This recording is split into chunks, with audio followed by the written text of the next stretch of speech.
Video போடவே எனக்கு நேரம் இல்லை. பிராணிகளை வளர்த்துட்டு போலீஸ் ஸ்டேஷன் போக வேண்டியது இருக்குது. 2 ஸ்டேஷன் போக வேண்டியது இருக்குது. அரும்பாக்கம் ஸ்டேஷனா அண்டு வடபழனி ஸ்டேஷனா.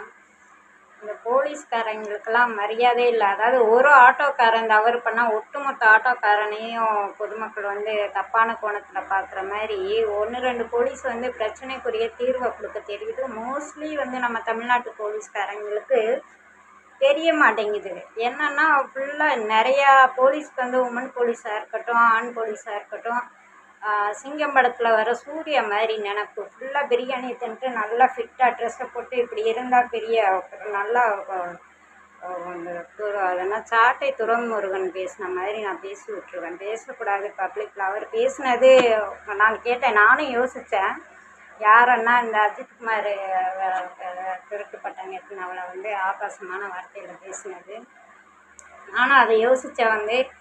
அவர் பேசுகிறதுக்கு ரைட்டு. ஆனால் 440 பேருக்குள்ளே பேசியிருக்கணும், இல்லை அட்லீஸ்ட் 400 பேருக்குள்ளையாவது பேசியிருக்கணும். பப்ளிசிட்டிக்குள்ள அந்த வார்த்தையை சொல்லி பேசினது. நாளைக்கு இளம் சங்கதிகளில் எல்லாருமே இப்படி மீடியா இருக்குது, சந்தர்ப்பம் இருக்குது, கையில் செல்ஃபோன் இருக்குதுன்னு பேசினா அப்போ நாடு நாசமாக போயிடலாம் அப்படிங்கிற மாதிரி நானும் யோசித்தேன். அவர் பேசின உடனே யோசித்தேன். ஆனால் அதை பற்றிய ஒரு கருத்து பின்னாடியே ஒரு பரபரப்பாக அந்த ஒரு செய்தி வந்தது. பட் எனக்குமே அது கோபம்தான்.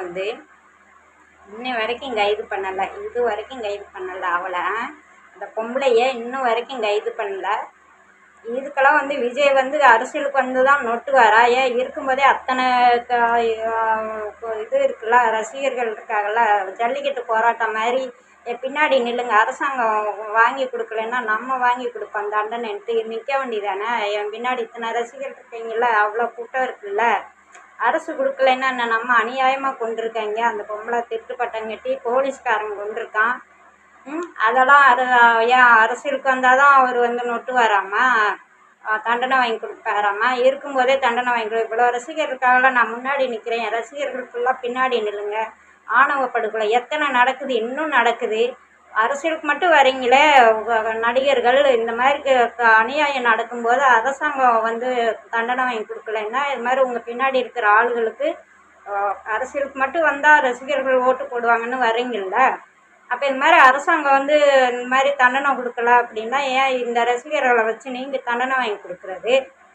அஜித்குமாருக்கு வாங்கி கொடுக்கலாம், ஆணவ படுகொலைக்கு வாங்கி கொடுத்துருக்கலாம். விஜய் இருக்கும்போதே இப்போ கூட அது என்னது வெளிமாநிலத்து பையனை வெட்டினதுக்கு வாங்கி கொடுத்துருக்கலாம். எல்லாம் பார்த்துட்டு இருந்தால் அரசியலுக்கு வந்ததுக்கப்புறம் தான் நொட்டு வேணா. இது முட்டாள்தனமாக